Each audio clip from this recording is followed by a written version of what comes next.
obviously I've got something wrong with my gene, so it's not going to work perfectly. So I don't know why the doctors just think, oh, it doesn't do anything because it's just one. It's like, it doesn't make any sense. Do you listen to yourselves, doctors, sometimes?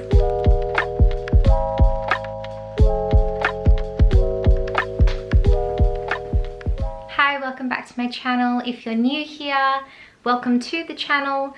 I wanted to do another health video today about, more specifically related to all my pregnancies that I have had in the past. And it is my hope from this video that any women who are going through the same thing that I went through, or maybe even in the future after watching this video, they can remember this. It is my hopes that this video will help you to find some answers and maybe possibly save you from some heartbreak as well. Let's get straight into it.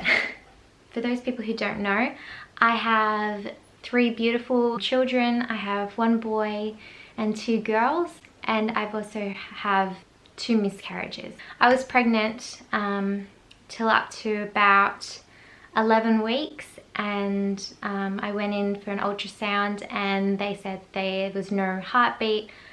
Pretty much my uterus was full of blood. Yeah, so that was quite heartbreaking, quite traumatic to be told that from your first pregnancy, especially when you've never heard of really how common it was to miscarry. So obviously with our first pregnancy we were very excited. We didn't think that anything would be wrong or go wrong, so we told everyone, and we're congratulated. And at 11 weeks I went in for a scan, and we were told it won't happen again, just try again after you have oh, by the way, with my miscarriages I never bled. I always had to have what's it called, a D&C, because I would never bleed. That's why they called it a miscarriage. So after that traumatic experience, we tried again. This time I ended up falling pregnant with my son Isaiah. But the difference this time was I had been seeing this new doctor who had put me on something called Serrapeptase, and this was meant to help with my thyroid antibodies to help with inflammation in my body. And so I was taking that for maybe 3 months, which was enough time for it to work, obviously. And so this drug, I didn't know whether it would be harmful during pregnancy or anything like that. There'd never been any studies, but I trusted my doctor, and she didn't see a problem with it. So I just kept taking it, and I had a healthy boy. When we tried for another baby, I did end up miscarrying again, and it was exactly the same as the first miscarriage. No bleeding, blood-filled uterus, and heartbeat that just stopped at about 10-11 weeks. So it was bizarre to me to think that this happened twice and it's exactly the same, and the doctors said it wasn't going to happen again, so why did it happen again? And it just made me really anxious for the rest of my pregnancies, let me tell you. But the one thing that I had noticed with that pregnancy is I had actually stopped taking Serrapeptase. I'd stopped taking it because 1, it was really expensive and I wasn't sure that it was actually doing anything. And 2, I forgot to buy more, so I just didn't take it. So with that second miscarriage, and I reflected before I became pregnant with my daughter, I reflected that I was actually taking the Serrapeptase, and that's the only difference that I had done between all of those pregnancies. So it made me wonder, why? Why did I miscarry when I wasn't taking this, and why did I carry to term and have healthy babies every single time that I was taking Serrapeptase? I had healthy babies and carried to term. And I started to do research that Serrapeptase is actually a blood thinner, so it can stop you from clotting. And one of the issues with early miscarriages, similar to my miscarriages, is blood clotting. And then this same doctor that put me on the Serrapeptase decided to test me for MTHFR genetic mutation. And she was 100% convinced that I had it.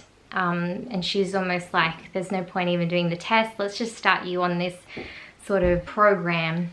I did that blood test. Doctors don't really believe that MTHFR affects the way that it does affect, and I had even more problems explaining to them that it did actually affect my pregnancies, because I only have one copy of the mutation and they tend to just disregard you.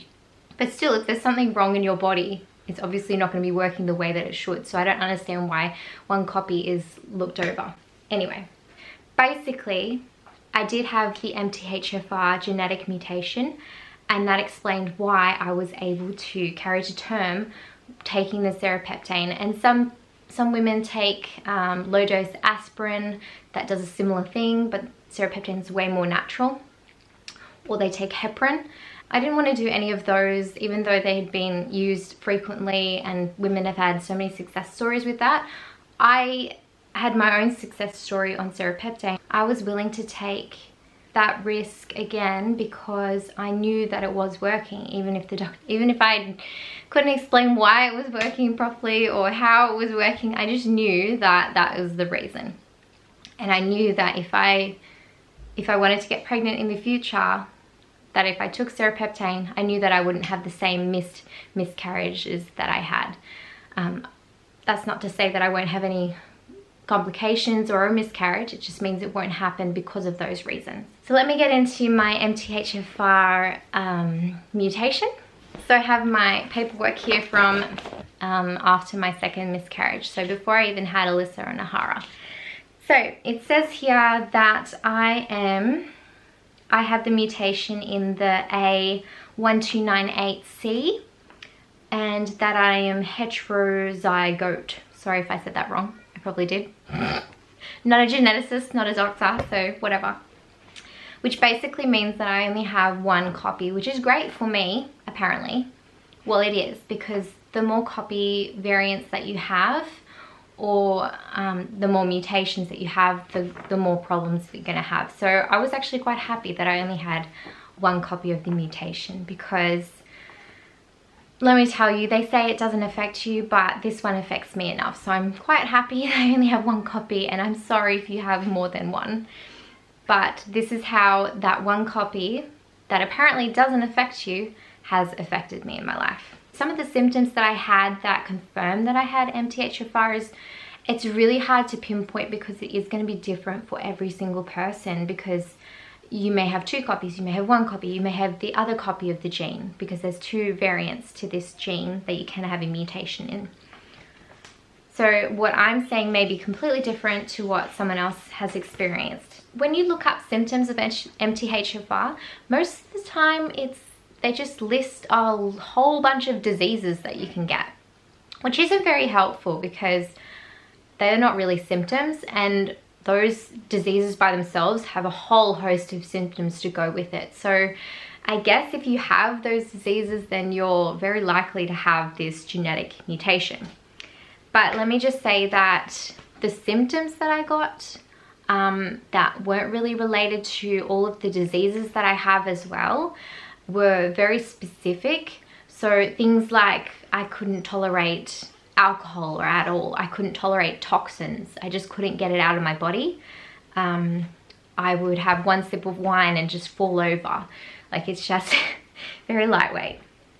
I had a lot of anxiety and depression throughout my entire life, and that's only just started to get better now because I am able to tolerate the proper B12 and the proper methylfolate. Let me tell you, when I first started trying to take the good stuff, the real stuff, not the fake B12, not the fake folate, when I first started to try and take that, I went a little bit mental. I kind of lost sense of reality and kind of went a little bit crazy, similar to kind of like psychosis sort of symptoms. So I ended up taking folinic acid instead, and I went on a very, very low dose of the B12, the proper one. So now I can actually tolerate methylfolate in all its glory, and it's been wonderful now, and I can tell you that a lot of my symptoms have just gone away. Like they're not there anymore. Yeah, it's been a long road to get to this point. Some of the doctors that I saw initially when they found out I had MTHFR, like the doctors just pretty much said, oh, just take extra folate. Please don't take extra folate. That's just like taking extra poison into our already poisoned bodies. You can't just substitute more because your body doesn't absorb it.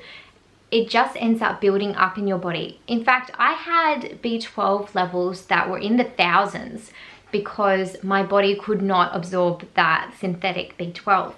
So it doesn't go away. That's one of the indicators that you might have MTHFR. If your levels are ridiculously high, you know your body's not using it. So please don't just take more, and please don't listen to those doctors. They annoy me so much sometimes. You can't just take extra to make up for it because your body can't use it. It cannot translate it over to being useful for you. It's just like poison to your body. And along with that comes with depression, anxiety, and all hosts of other things. You can look that up. Another thing I wanted to say about doctors is doctors don't know why we get autoimmune diseases, and I am a firm believer in that. Autoimmune diseases are brought on because of genetic mutations. So I believe that I would have a lot more genetic mutations that would explain a lot of my autoimmune disorders. Another interesting thing is that nearly half of us have this mutation. And they say, oh, if you only have one copy, it shouldn't affect you at all, which is so not true. It does affect you. It just doesn't become, it doesn't affect you to the point where it's actually going to become dangerous for you and your health.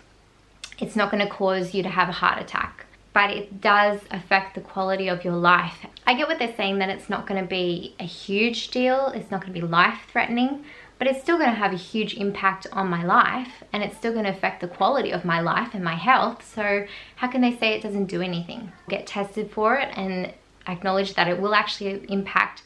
If you don't take the proper things or do the proper things, it will impact the quality of your life.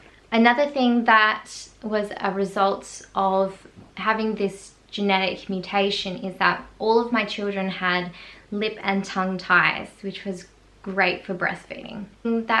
That's another indicator of this genetic mutation. Also, I don't know if this is relevant, but I have a sacrum dimple, which is a slight problem, doesn't really cause any problems in my spine, which if it's exaggerated or if it's in its full form, it'll be the neural tube defects, and that's a big part of MTHFR.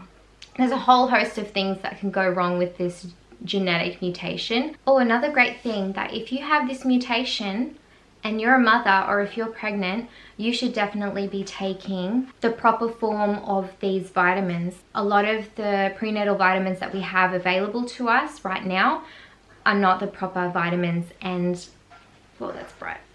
If you just go into a chemist right now or into a supermarket or whatever and pick up the prenatal vitamins that are there, I guarantee you they'll have the wrong form of folate and the wrong type of B12. So a brand that I recommend going with, and they do have prenatal vitamins, I don't have any, because I don't need them. Brand is fantastic. You can buy it from iHerb. I have been taking it for about 6 months now, and I've noticed a huge difference in the overall quality of my life and my health. Problems that I have with all my other diseases, and this has really been integral to keeping me healthy. So it's Thorne, and it's just the basic nutrients. This is what it has on the front cover. You can see good quality ingredients, and then this is what is underneath. It has B12 as methylcobalamin. I think that's how you say it. You want to get that form because that is the form that we can tolerate, us mutants can tolerate. And it also has folate in it. Folate. So it's methylfolate. You want to look for words that have the methyl in front of it, unless of course you think you may not be able to handle that form of methylfolate like I couldn't initially. I had to take folinic acid for about a year, and I could tolerate that one, and that did wonders for me as well while I was going through my detoxification phase. So that would be the first thing that I would recommend that you would get on if you do have this genetic mutation.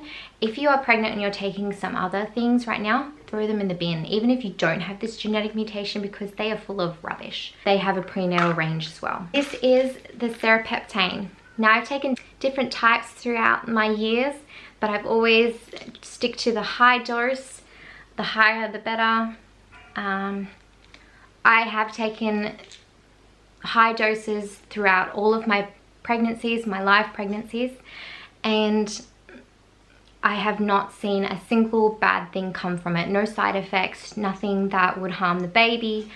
But again, trust your instincts. Just because it worked for me, it may not work for you, but I know that it's done wonderful things for me, and I know that I wouldn't have my beautiful babies if it wasn't for Serrapeptase. Another thing I wanted to say was, if you do have MTHFR, regardless of whatever mutation you do have, make sure you do not have the laughing gas in the hospital when you are in labor, because I've read some horror stories on that after I actually did have it with my first, and I didn't know I wasn't meant to have it because obviously I didn't know I had this mutation. But apparently the laughing gas, or the nitrous oxide in the hospital, sucks all the B12 out of your body. And obviously if you have a B12 problem, which MTHFRs do, then it can potentially kill you. Postnatal depression from the hour after he was born. I could not cope with life and I was crying. They just attributed it to me being a first-time mum, but that was not normal, and I knew it wasn't normal. And later I researched that I shouldn't be having the nitrous oxide gas.